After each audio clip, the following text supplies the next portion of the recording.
Hello guys, myself Sunanda. In this video lecture, we will be discussing some more questions from the chapter Chemical Bonding and Molecular Structures. Okay, so here's something about me. Okay, the first question is which of these species is diamagnetic in nature? Fine. So diamagnetic property, like diamagnetic substance, can be obtained if the HOMO will have a spin paired electron. Okay. If there will be a single electron, it will act as a paramagnetic substance. If there will be a spin paired electron, means two electrons with opposite spin will be there, then it will act as a diamagnetic substance. Okay, so the first option here is He2 plus. Okay, if we will take helium He2, then we can see that for helium, as the electronic configuration is 1s2 for single atom or element, we can say. So the atomic orbitals will combine to give a molecular orbital having a sigma bond, that is the bonding molecular orbital, where two electrons will be there, and the sigma star will have two electrons also, that is the antibonding molecular orbital. Okay, for helium 2 molecule. Okay, but if we will take helium 2 plus, we will have 3 electrons. Fine. So 3 electron means this HOMO will have only one electron, not two electrons. So there will not be this electron, only one electron will be there, this one. Fine. So we will have a single electron here, and thus it will not act as a diamagnetic substance. If we will take H2, as we know H have 1s1 and 1s1 electronic configuration for both this hydrogen. Thus the sigma bond, that is the sigma bonding orbital, will only be filled, and then we will have here a spin paired electron in the HOMO of H2. Fine, this is the HOMO of H2. That's why it will act as a diamagnetic substance. Okay, so for single correct option, like single correct type questions, you can take it and skip this question, like leave this question, but for multiple correct you have to check these two also. Fine. So for H2 plus and H2 minus, for H2 plus we will have one electron less, so this electron should not be there, so only one electron will be present. Thus this is not diamagnetic, it will also be a paramagnetic substance. For H2 minus, we will have 3 electrons, which is like similar to He2 plus, and we will have one electron in the antibonding molecular orbital, that is in the HOMO of this H2 minus molecule. Okay, so here also the HOMO is having one single electron and thus paramagnetic. Fine, so the answer will be H2 only. Okay, so the next question is, which one of the following pair of species have the same bond order? Okay, listen, for the bond order calculation, we first calculate the total number of electron, right? So if two molecules or two species have same total number of electrons, which we called isoelectronic species, then their bond order will be same. Fine. So here the main thing that we have to calculate is the molecules or species having same number of electrons. Fine. So the first option is Cn minus and No plus. Look, C is having 6 electrons, then N is having 7 electrons. Okay, so we should have 13 electron for Cn, but we have a additional minus here, means one more electron is there, so the total number of electron is 14. Similarly, for NO plus, we have 7 electron for N, and then for oxygen we will have 8 electrons. So it should be 15. But as we have a plus charge, we will kick one electron out and we will get 14 electrons only. Fine. Okay.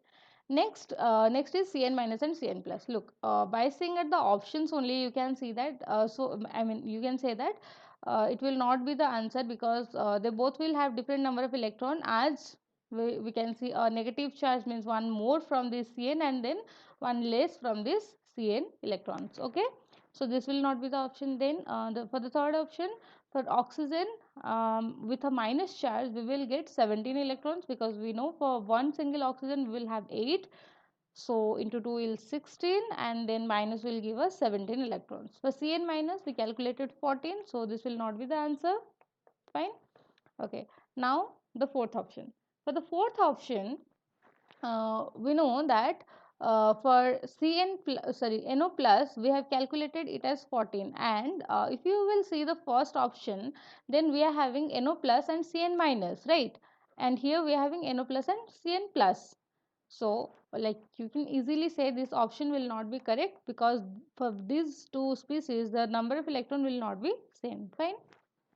Okay.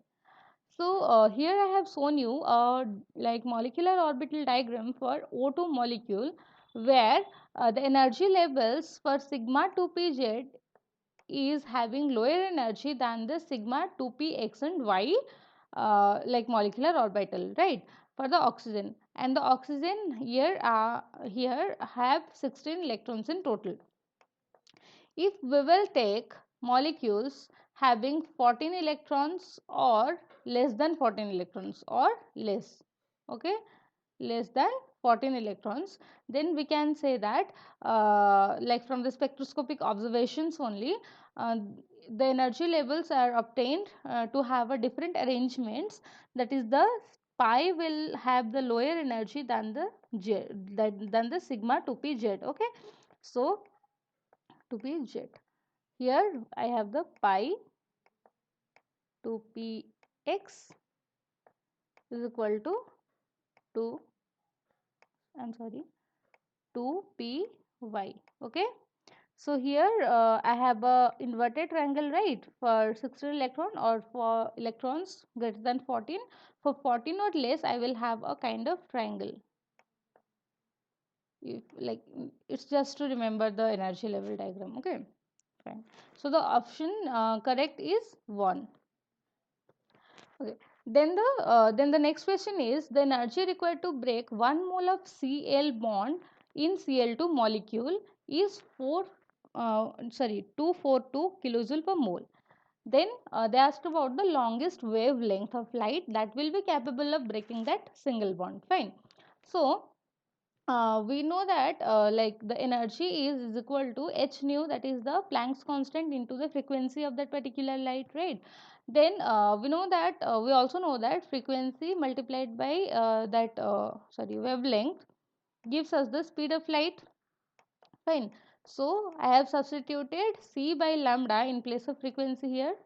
Okay, now after I know here I have a lambda, and I can get the value if I will like put all these energies and the Planck's constant and c values. Fine. So lambda will be what, hc divided by energy. Okay, so h will have, h is 6.62 into 10 raised to power minus 34, and the unit is joule second. Fine. Then for like speed, I am having the unit of meter per second. Okay, fine. Then for energy, I have kilojoule. Kilo means 10 raised to power 3, and then the unit is here joule per mole. Okay, so joule per mole. Fine. But here it's talking about a single ClCl bond, means for a single molecule. So first I have to convert this energy from per mole to per molecule. Okay, so I have to add, or I have to multiply it with 6.023 into 10 raised to power 23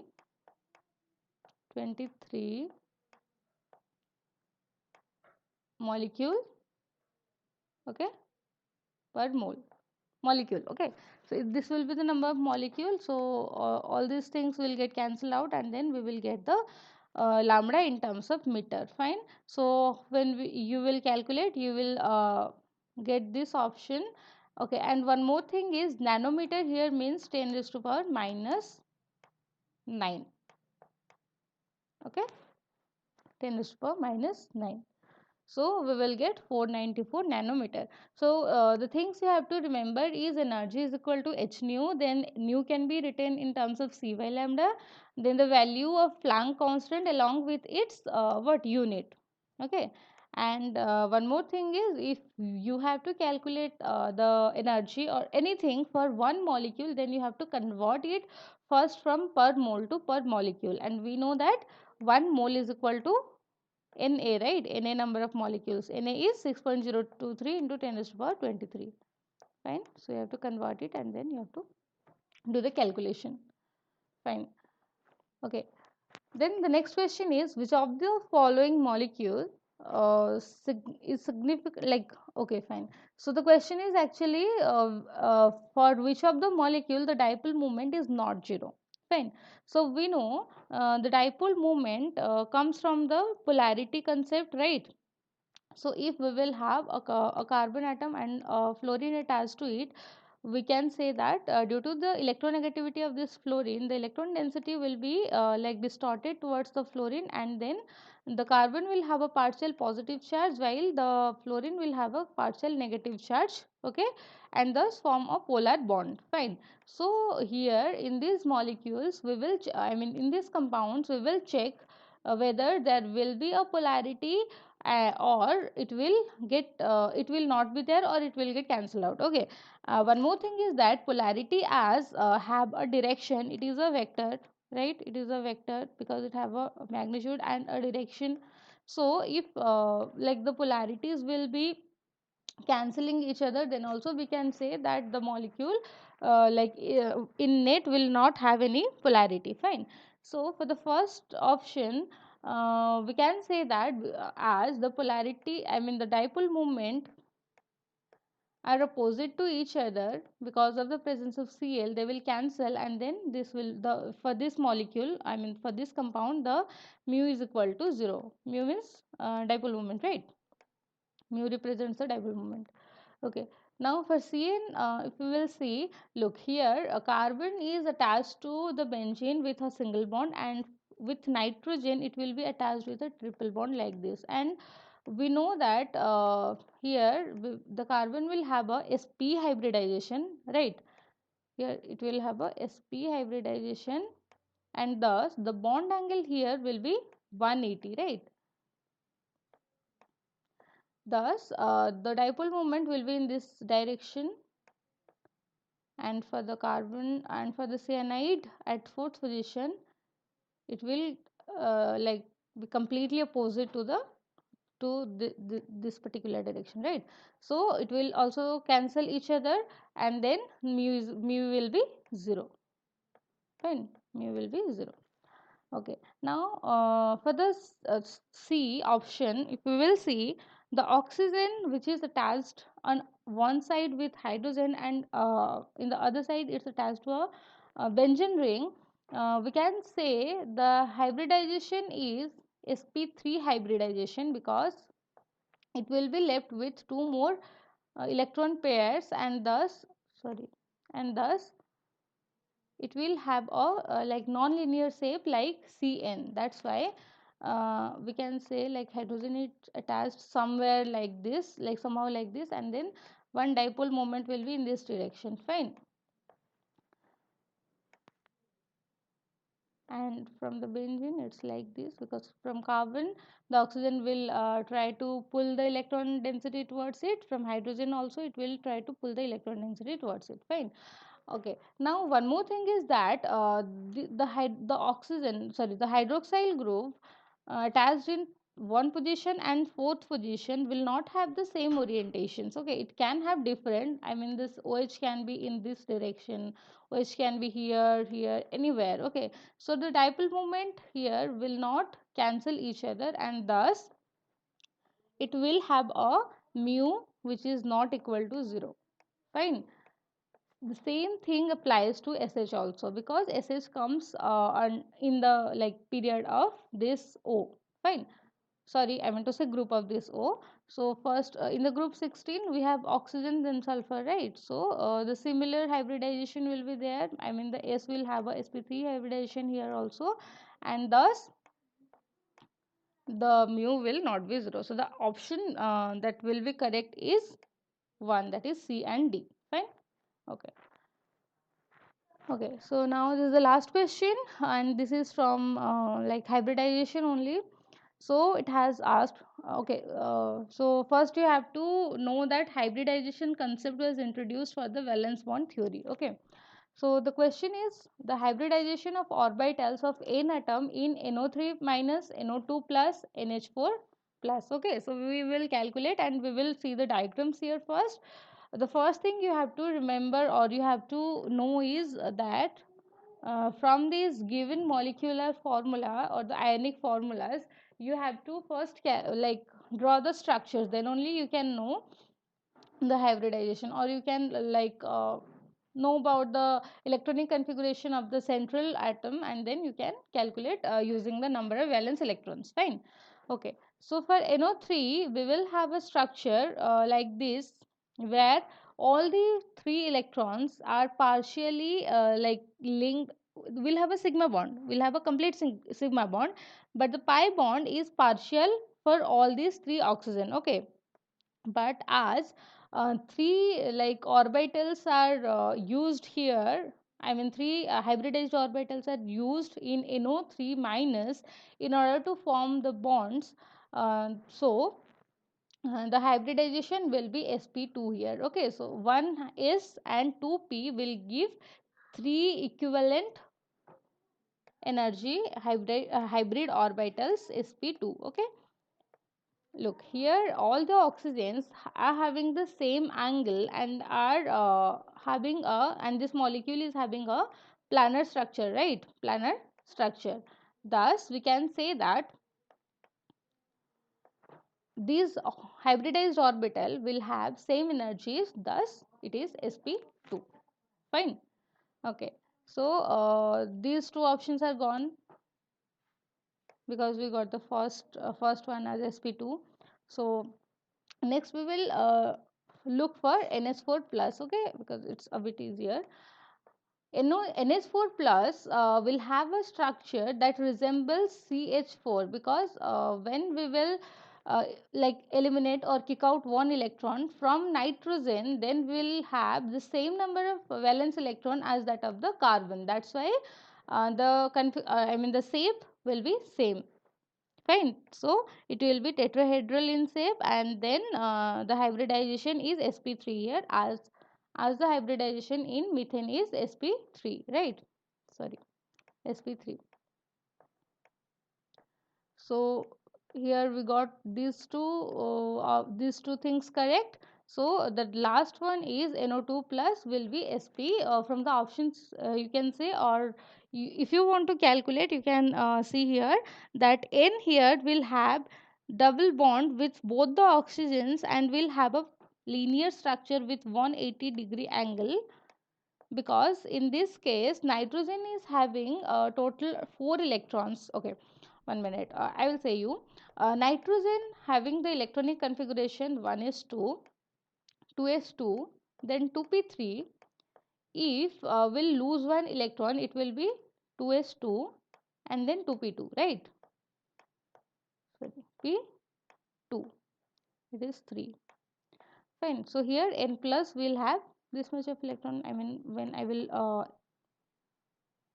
eliminate one electron from nitrogen, it will be 2s2 and 2p2. So total 4 electrons are there. If the 4 electrons will share like electrons with this oxygen, then we can say like here we can represent this with the Lewis dot structure also, like nitrogen having 2 electrons here will share electrons with oxygen and form a double bond. Okay, sorry, I'm sorry. So this is for oxygen. Okay, so the point is, I want to say you that this particular structure will also satisfy the Lewis dot structure. Fine. So here it's oxygen, and we know after sharing, the oxygen will also have a complete octet and the nitrogen will also have a complete octet, because here it's having 4 electron of itself and then 2 to 4 electron from both these oxygen. Fine. So we will get a stable structure. So the hybridization is sp. Fine. So the correct option is 4. Okay. So thank you. I have covered here some of the questions from hybridization, that is the valence bond theory concept, and then here from the polarity concept. Fine. I have also calculated the energy for the bond breaking. Okay, fine. So, like, you can ask me questions if you are not clear here. I think you're not like, if you have read the mole and like some basic concept of chemistry, then you know about the conversion of mole to the number of molecules, then will not be any problem. But if you have a doubt, you can ask me in the comment section. I will explain it again in a short video. Okay, so here the first two questions are from the molecular orbital diagram. Okay, so keep practicing the questions. So this is the kind of questions in JEE main and JEE advanced. So you can practice more and get good marks.